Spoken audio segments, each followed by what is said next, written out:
graduated from OSU in 2006, and then I did a joint MA JD program, graduated in 2010, and I immediately started. I took the New York bar and was hired by my firm's New York office, but almost immediately went over to Japan because of certain transactions that were going on.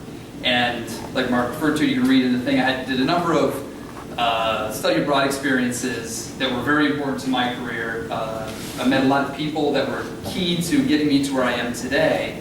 And my whole talk kind of revolves around those points of how I got to where I am today. Is anybody here thinking of going to law school or in law school now? Okay, not a single person raised their hand, so I'll keep this a little more general to kind of career advice to having an international career or wanting to work in another country. So we actually have a list of questions that we could address. And the first two, or the second two, were how did the study of Japanese programs help your career, and how would my life be different if I never studied language at all? And for me, those were they're the same question almost. If I did not study Japanese, I have no idea where I would be today. I'd probably be in Ohio. I'm from Toledo originally. I'd probably still be in Toledo or a firm in Ohio somewhere. But I did not do that, luckily. For me, anyway. I love Ohio. I'm a proud Ohioan. But the goal was to get out. I figured everybody here that's in school now, that's studying Japanese, had the same feeling that I did in school, that you want to see the world, you want to get out. And everybody here can do that. And I spoke at the law school yesterday for a few hours. I'm basically trying to condense my 3-hour talk yesterday to 20 minutes, which I probably won't do very well. But I'll try. So the biggest thing that I think someone needs to keep in mind to go abroad and to go to Japan is to have an idea of what you want to do, to have a plan. And if you're an undergrad now, there's no expectation that you think, oh, I want to do this, I want to do that.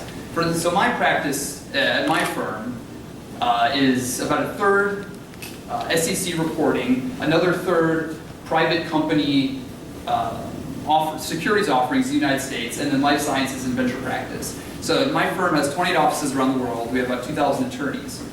And so I worked in our New York office, went to Japan it was supposed to be only 2 years, that came up a little over 3.5. And now I work in our New York and New Jersey, Princeton, New Jersey offices. And I'll be moving to London actually next year to continue basically this practice group. And out of 2,000 attorneys, there are 4 graduates of Ohio State at that university. And so but there's 150 Harvard graduates. So when I went in, I had this feeling of like, well, I'm from a state school. Like I need to show these people that someone from a state school, a wonderful state school, a big state school, can roll with the Harvard people.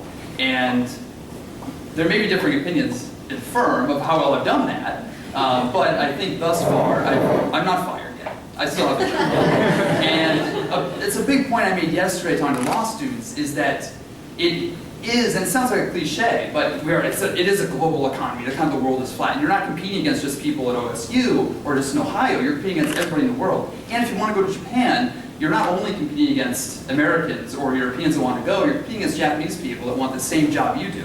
That chances are they have better language skills in English than you have in Japanese, which sucks, but that's the truth. And it's been shown to me a number of times when I was living there. But so going back to my point, there's no expectation that you know exactly what you want to do, but have an idea, make a plan of sorts, and make sure that plan, as you go through your educational career, as you start working, make sure everything kind of corresponds to each other, makes sense. For instance, if you take classes, so I was a history and Japanese major, and so it was very easy because I can only take history or Japanese classes. But in graduate school, I did Japanese law, and then in law school, I concentrated on corporate work. But it's very easy in law school. Take family law over here, criminal law, and then take a few corporate things. Then you go into an interview and say, well, I want to do corporate law. And they say, well, why did you take family law? Or why do you have this that doesn't seem to correspond very well with what you want to do?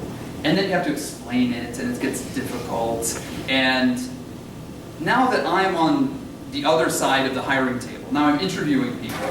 And I graduated in 2010, so it wasn't that long ago that I was on the more vulnerable side of the table. I have a very good idea of what works and what doesn't work. So when you want to go abroad, when you want to live in Japan, when you want to work, you should think of, kind of what Zach said, you should think of Japanese as a quiver, not as a hammer, because it's a very complementary skill. As one very prestigious partner in my firm, who has a lot of really big clients, he goes to Japan, he can barely get a taxi to Tokyo Station when he's there. But he has an enormous book of clients because, as he says, the most important thing is your legal skills, being a lawyer. And if you want to be an engineer, or any of the other panelists, I think probably would say the same, that the first thing you have to do is concentrate on what you can add. What value can you add to a company that you want to work for? And the Japanese skills are a complement to that. There will always be someone that's better at languages than you are. There will always be someone smarter than you are. And you have to show how you can add value to that company, to the organization, and as a whole. How can you show your skills? What story can you tell about yourself that people will react to, that people will want to hire you for? And I think studying abroad is absolutely wonderful and critical to building a career, an international career, or going abroad.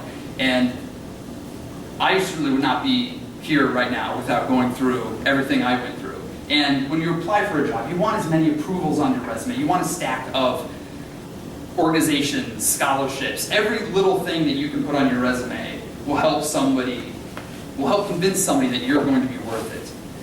And I can't exaggerate enough, emphasize enough.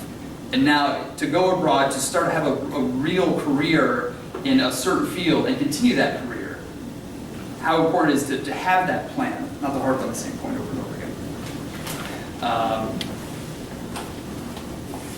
And so going back to the language as a complement to what you want to do. So I did a lot of securities offerings in Japan. So I work with Tokyo Stock Exchange, or companies on the Tokyo Stock Exchange that want to do securities offerings in the United States. So our clients are generally international companies, or companies that have some type of interaction with investors in the US, something like that. So I sit in meetings that are held in Japanese. I never draft in Japanese. I read emails in Japanese, but always reply in English. So I have a limited, I need Japanese, but mine is good enough, I guess. Although there are certain people that have whole careers with amazing Japanese. Like one of the partners, my mentor partner, he can use Keigo.